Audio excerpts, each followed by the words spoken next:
Hello friends. Meditation and spiritual life book में आज first chapter the spiritual quest अध्यात्म की खोज में नेक्स्ट टॉपिक है no lasting satisfaction in the world. यानी कोई भी संतुष्टि, कोई भी खुशी चिर स्थायी नहीं होती। Very often, when we get a thing, we find that we never really wanted it. We may have been seeking it, but when we get it, we may actually find that the desire has vanished and some other desires has taken its place. Many people mistake the true nature of their yearnings and give them worldly direction, whereas in reality, no human yearning can ever find satisfaction in anything that is not permanent and unchanging. However, much people may try to deceive themselves on this point. The old voids haunts them again and again, and mostly in a more terrible and relentless form than before. People seek happiness outside in the external objects, in the physical aspects of man and woman. But true happiness lies within ourselves. It is our inalienable heritage. External things can never bring true happiness to us, and what little we get disappear in no time. We commit the mistake of looking at a certain span of time instead of looking at the whole of our lifetime. Temporary happiness there is, no doubt, in worldly relations, in human love and human affections. But temporary happiness can never mean really happiness. Rather, it is possible of it. True happiness is the intrinsic nature of the inner self. Let us have the desire to know our nature, to know our true self. In self realization alone lies real blessedness. बहुत बार जब हमें कोई चीज मिल जाती है तो हम पाते हैं कि हमने उसे कभी चाहा ही नहीं था। हम उसे ढूंढ रहे होते हैं, लेकिन जब वह हमें मिल जाती है तो हम पाते हैं कि वह इच्छा तो गायब ही हो गई है और उसकी जगह एक नई इच्छा ने जन्म ले लिया। बहुत से लोग अपनी इच्छाओं की वास्तविक प्रकृति को भूल जाते हैं और उसे सांसारिक दिशा दे देते हैं, जबकि वास्तव में कोई भी मानवीय इच्छा ऐसी किसी भी चीज से संतुष्ट नहीं हो सकती जो स्थायी या अपरिवर्तनशील ना हो। लेकिन यहाँ पर लोग इस मुद्दे पे खुद को कितना ही धोखा देने की कोशिश करते हैं, लेकिन उनका पुराना खालीपन कभी नहीं भर पाता। जबकि वास्तविक सत्य यह है कि सच्ची खुशी हमारे भीतर ही होती है। लोग जो बाहरी वस्तुओं और भौतिक चीजों में अपनी खुशियां ढूंढते हैं, जबकि सच्ची खुशी उनकी अपनी विरासत होती है। बाहरी चीजें हमें कभी भी खुशी नहीं दे सकती। जो थोड़ा बहुत हमें मिलता है वह पल भर में गायब हो जाता है। हम अपने पूरे जीवन को देखने के बजाय एक निश्चित अवधि को देखने की गलती करते हैं। सांसारिक संबंधों में मानवीय प्रेम, मानवीय स्नेह अस्थायी खुशी है, इसमें कोई संदेह नहीं। आज हमारा किसी से जितना प्रेम है, हो सकता है कल उतना नहीं रहे। लेकिन अस्थायी जो खुशी का मतलब कभी भी वास्तविक खुशी नहीं होता, बल्कि इसके विपरीत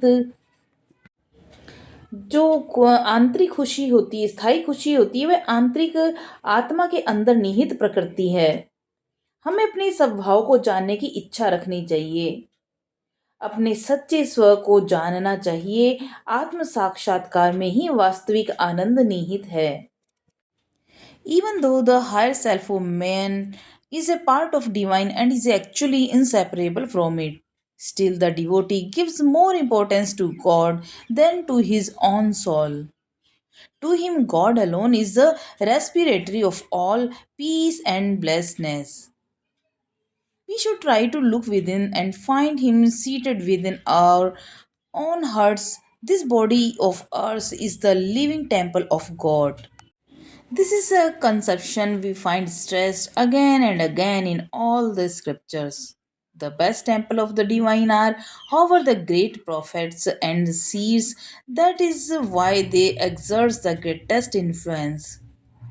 Those who have realized the truth in our own soul alone can teach others the way to realization. The Lord is always at the back of our mind, at the back of our personality, and only if we can pray with a fervent heart will the prayers be heard. Otherwise, not. We should never think in terms of worldly happiness while praying. Happiness, as it is ordinarily understood, is no really index of spiritual life, no proof whatever of spiritual progress of or realization. Spiritual happiness of is of a different kind. It is the peace of God which passeth all understanding. यद्यपि मनुष्य की उच्चतर आत्मा ईश्वर का एक भाग है और वास्तव में उससे अविभाज्य है, फिर भी भक्त अपनी आत्मा से अधिक ईश्वर को महत्व देता है। उसके लिए ईश्वर ही सभी शांति और आनंद का भंडार है। हमें अपने भीतर देखने का प्रयास करना चाहिए और उसे अपने हृदय में विराजमान पाना चाहिए। हमारा यह शरीर ईश्वर का जीवंत मंदिर है। यह एक ऐसी अवधारणा है जिस पर हम सभी शास्त्रों में बार बार जोर देते हुए पाते हैं। हालांकि ईश्वर के सर्वश्रेष्ठ मंदिर महान पैगंबर और दृष्टा हैं। यही कारण है कि वे सबसे अधिक प्रभाव डालते हैं। जो लोग जिन्होंने अपनी आत्मा में सत्य का साक्षात्कार किया है, वे ही दूसरों को साक्षात्कार का मार्ग सिखा सकते हैं। प्रभु हमेशा हमारे मन में, हमारे व्यक्तित्व में रहते हैं और केवल तभी जब हम उत्कट हृदय से प्रार्थना कर सकते हैं। प्रार्थना सुनी जाएगी अथवा नहीं, हमें प्रार्थना करते समय कभी भी सांसारिक सुख के बारे में नहीं सोचना चाहिए। जैसा कि आमतौर पर समझा जाता है, सुख आध्यात्मिक जीवन का कोई वास्तविक सूचांक नहीं है। आध्यात्मिक प्रकृति या साक्षात्कार का कोई प्रमाण नहीं है। आध्यात्मिक सुख एक अलग तरह का होता है। ये ईश्वर की शांति है जो सभी समझ से परे है। We should not ask God for the things of the world, suppose He grants them. The material things may bring troubles too. When we approach this great boon giver, we should never ask Him for worldly things connected with personal wishes and desires. We may approach the Lord just for saving our soul from getting drowned in the ocean of worldliness and infatuation of material things. Ordinarily, if we feel unhappy, we would rather adjust ourselves to our unhappiness and cling to our desire and fancies than change our ways and come to truth and bliss. We are so body bound that we stress physical enjoyment more than anything else and are not prepared to renounce it. Rather, we go on clinging desperately to its different form, although we get nothing but kicks and blow again and again. Such is the tremendous power of Maya or ignorance. हमें भगवान से वह चीज़ें नहीं मांगनी चाहिए जो कि हमारे लिए भगवान भौतिक चीज़ों से जुड़ी हुई होती है। ज़्यादातर हमें क्या है कि कुछ चीज़ें हमारे जो ईश्वर से हम मांगते रहते हैं भौतिक जगह से जुड़ी हुई, वो हमारे लिए मुसीबतें ला सकती हैं।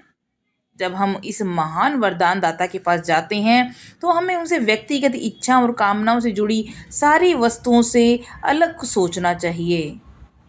हम अपनी आत्मा को सांसारिकता के सागर में डूबने और भौतिक वस्तुओं के मोह में डूबने से बचाने के लिए भगवान के पास जा सकते हैं। आमतौर पर अगर हम दुखी महसूस करते हैं तो हम अपने तरीके बदलने और सत्य और आनंद तक पहुंचने के बजाय अपने दुख के साथ खुद को समायोजित करना और अपनी इच्छाओं और कल्पनाओं से चिपके रहना पसंद करते हैं। हम शरीर से इतने बंधे हुए हैं कि हम किसी भी चीज़ से ज़्यादा भौतिक तौर पर जुड़े हुए होते, उस पर ज़्यादा जोर देते हैं और इसे छोड़ने के लिए तैयार ही नहीं होते। इसके बजाय हम इसके अलग अलग रूपों से बेतहाशा चिपके रहते हैं। हालांकि हमें बार बार लात घूंसे के अलावा कुछ नहीं मिलता। माया या अज्ञान की शक्ति ऐसी ही जबरदस्त है। The great father or the great mother is witnessing the children at play. It is only when the child gets tired of its toys and childish occupation that the Lord really comes to it and draws it away from the playland of illusion. Children play with the sweets, with dolls, with the toys, soldiers, with toy house, with toy cars, and nothing can be done by the Lord until they get tired of these and run and turn away from them in utter disgust. God takes it as great fun, and then one day the child has become a little grown up and cries, "What have I done with my life?" And the Lord says, "Yes, what have you done, my child? Who asked you to do it? Who asked you to go on playing indefinitely in such a foolish way? Who asked you to get hurt and get entangled with your toys? Who did it all?" And then, very often, it is already too late, and the child sits in the ruins of its shattered life and wails. महान माता या पिता बच्चों को खेलते हुए देख रहे हैं। जब बच्चा अपने खिलौनों और बचकानी हरकतों से थक जाता है, तभी भगवान वास्तव में उसके पास आते हैं और उसे माया के खेल भूमि से दूर ले जाते हैं। बच्चे मिठाइयों से, गुड़ियों से, खिलौनों सैनिकों से, खिलौना घरों से, खिलौना कारों से खेलते हैं और भगवान तब तक कुछ नहीं कर सकते जब तक कि वे इनसे थक नहीं जाते और पूरी तरह से घृणा करके उनसे दूर नहीं हो जाते। भगवान इसे बहुत मज़ेदार मानते हैं और फिर एक दिन बच्चा थोड़ा बड़ा हो जाता है और रोता है कि मैंने अपने जीवन के साथ क्या किया। और भगवान कहते हैं कि हाँ, तुमने क्या किया मेरे बच्चे? किसने तुम्हें ऐसा करने के लिए कहा? किसने तुम्हें इस मूर्खतापूर्ण तरीके से अनिश्चित काल तक खेलने के लिए कहा? किसने तुम्हें चोट लगने और अपने खिलौनों में उलझने के लिए कहा? यह सब किसने किया? और फिर बहुत देर हो चुकी होती है।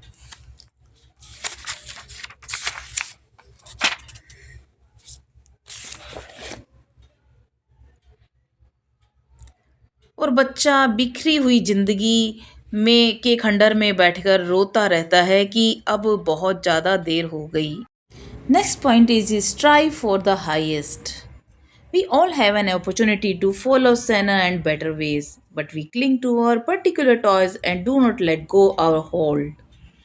So we have to suffer and we suffer until we learn the great lesson life teaches us again and again in innumerable ways and come to act wisely.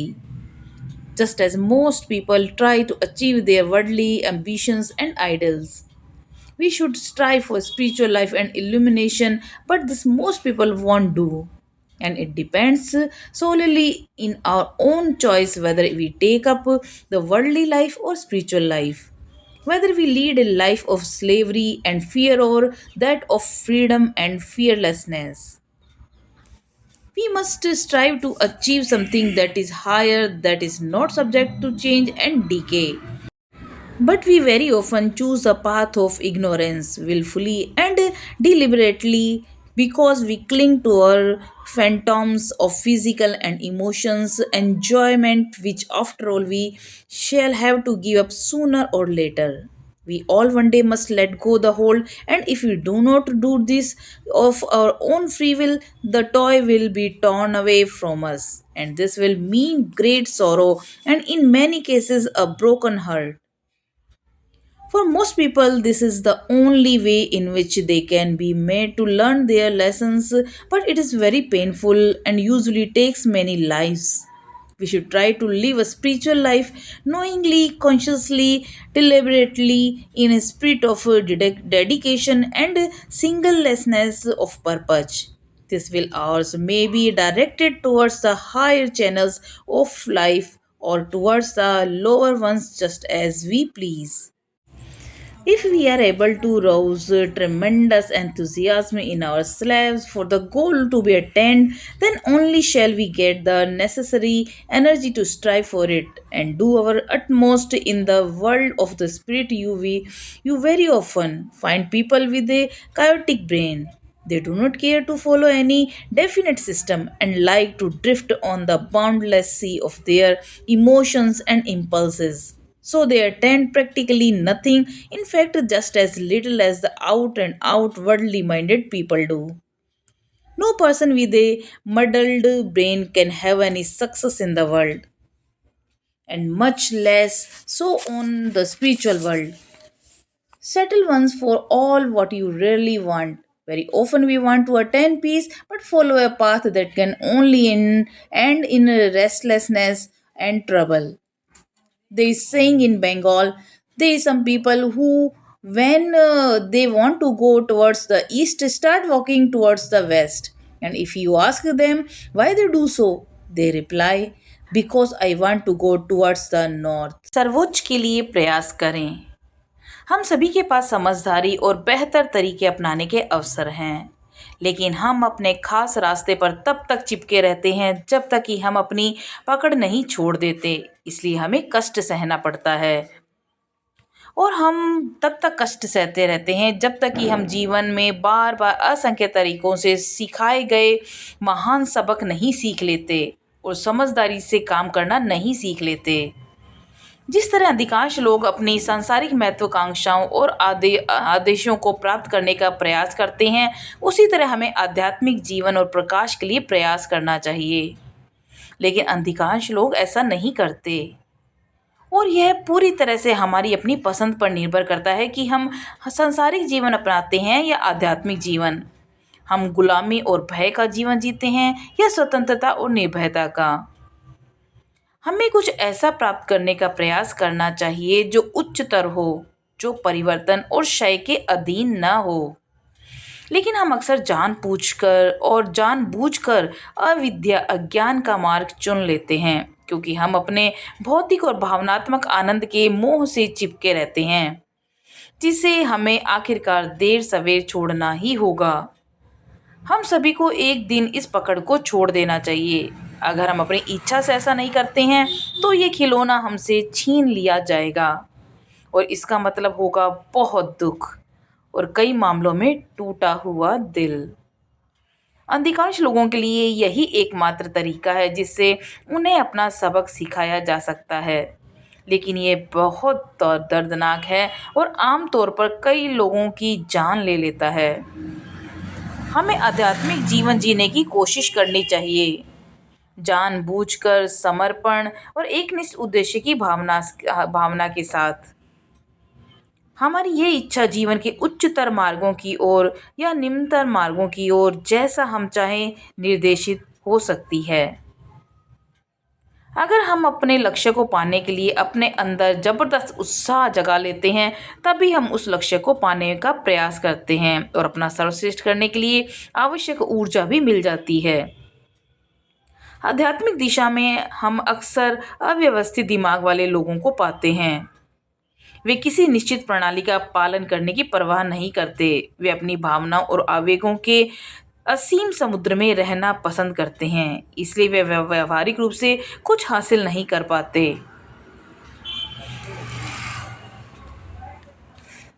आध्यात्मिक दुनिया में यही होता है कि जो आप वास्तव में चाहते हैं उसे हमेशा के लिए निपटा लें। अक्सर हम शांति पाना चाहते हैं, लेकिन ऐसा रास्ता अपनाते हैं जो केवल बेचैनी और परेशानी में ही समाप्त होता है। बंगाल में एक कहावत है, कुछ लोग जो जब पूर्व की ओर जाना चाहते हैं तो पश्चिम की ओर चलना शुरू कर देते हैं, और अगर आप उनसे पूछें कि वे ऐसा क्यों करते हैं तो वे जवाब देते हैं, क्योंकि मैं उत्तर की ओर जाना चाहता हूँ। आज के लिए इतना ही। कल नेक्स्ट पॉइंट का शीर्षक रहेगा सत्य की कसौटी। तब तक के लिए नमस्कार।